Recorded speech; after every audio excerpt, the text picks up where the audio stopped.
முருகனை பற்றி கேள்வி கேட்கும் நீங்கள் அரேபியாவில் இருந்து வந்த மதங்கள் பற்றி இதே கேள்வியை நீங்க கேட்க முடியுமா? அதற்கான துணிச்சல் உங்களுக்கு உண்டா?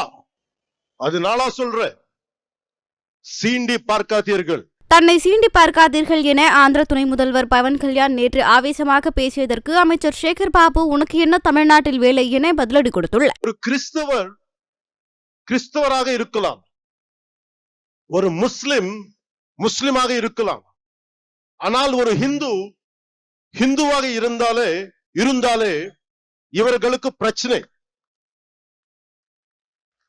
ஒருவன் ஹிந்துவாக இருந்துவிட்டால் அவன் மதவாதி. இதுதான் இவர்களது போலி செக்குலரிசம்.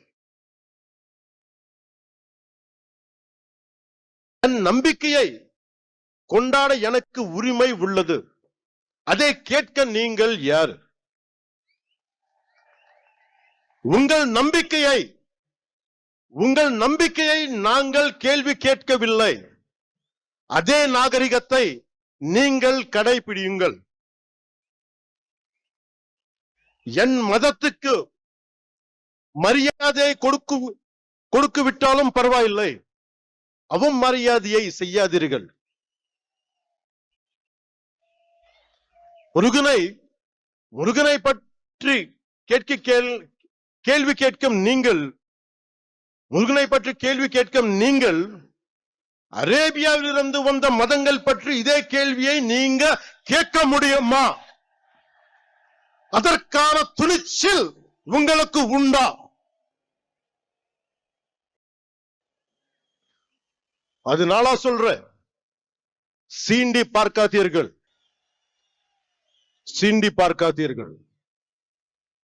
சாது மிரண்டால் காடு கொள்ளாது.